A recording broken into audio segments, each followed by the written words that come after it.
મળા એક નવી વાર્તામાં ચકલી અને ભોળાનાથની અદ્ભુત કથા।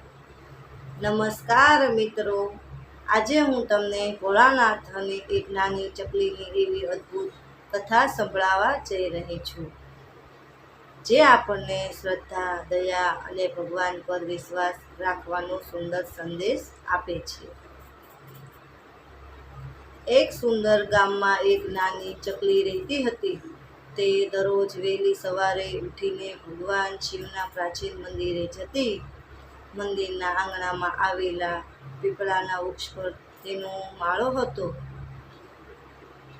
ચકલી દરરોજ ભોળાનાથના શિવલિંગ પાસે જઈને મીઠા અવાજે ચીચી કરતી। ગામના લોકો કહેતા કે આ ચકલી સામાન્ય નથી, તેને ભોળાનાથ પ્રત્યે વિશેષ પ્રેમ છે।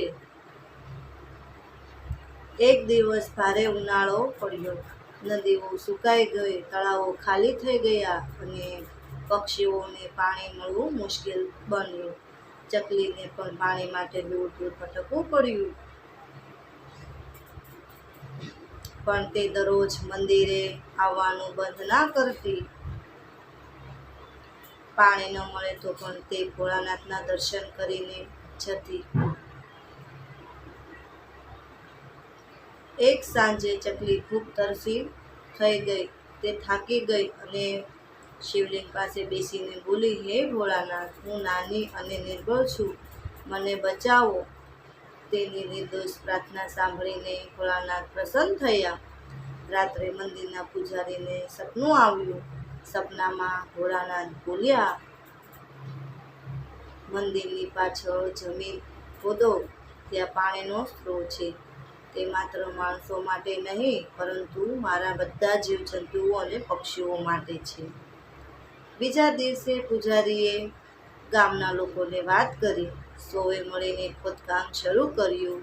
થોડી જ વારમાં ત્યાંથી સ્વચ્છ પાણી નીકળવાનું લાગ્યું। આખું ગામ ખુશ થઈ ગયું। ચકલી પણ આનંદથી પાણી પીવા લાગ્યા। ગામના લોકો સમજી ગયા કે આ ચમત્કારી ચકલીની નિષ્ઠા અને ભોળાનાથની કૃપા છે। સમય પસાર થતો ગયો। એક દિવસ એક શિકારી ગામમાં આવ્યો। તેણે ચકલીને પકડવાનું નક્કી કર્યું। શિકારીએ જાળ પાથરી અને દાણા નાખ્યા। ઘણી ચકલીઓ જાળમાં ફસાઈ ગઈ, પણ ભોળાનાથની ભક્તિ, ચકલી જાળની નજીક પહોંચી ત્યારે જોરદાર પવન ફૂંકાયો। જાળ ઉડી ગઈ અને બધી ચકલીઓ બચી ગઈ। શિકારી આશ્ચર્યમાં પડી ગયો। તે મંદિર ગયો અને ભોળાનાથ પાસે માફી માંગી। તેણે પ્રતિજ્ઞા લીધી કે હવે ક્યારેય નિર્દોષ પક્ષીઓનો શિકાર નહીં કરું। આ ઘટના પછી ગામમાં વધુ સુખ શાંતિ ફેલાઈ ગઈ। ચકલીઓ દરરોજ મંદિરે આવતી અને ભોળાનાથના ગુણગાન ગાતી। એક દિવસ વૃદ્ધ પૂજારીએ કહ્યું, આ નાની ચકલી આપણને શીખવે છે કે ભગવાન પાસે મોટું કે નાનું કોઈ નથી। જે સાચા દિલથી ભક્તિ કરે છે તેની પ્રાર્થના ભગવાન જરૂર સાંભળે છે। ગામના લોકોએ ચકલી માટે મંદિર પાસે નાનું ઘર અને પાણીની વ્યવસ્થા કરી। ત્યારથી ગામમાં કોઈ પક્ષી તરસ્યું રહેતું નહોતું। કહેવાય છે કે આજે પણ તે ગામમાં ચકલીઓનો કલરવ સંભળાય છે અને ભોળાનાથની કૃપા વરસતી રહે છે।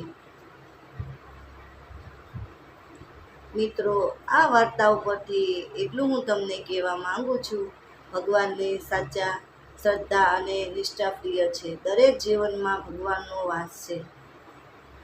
દયા અને કરુણા કરનારા પર ભગવાનની કૃપા રહે છે।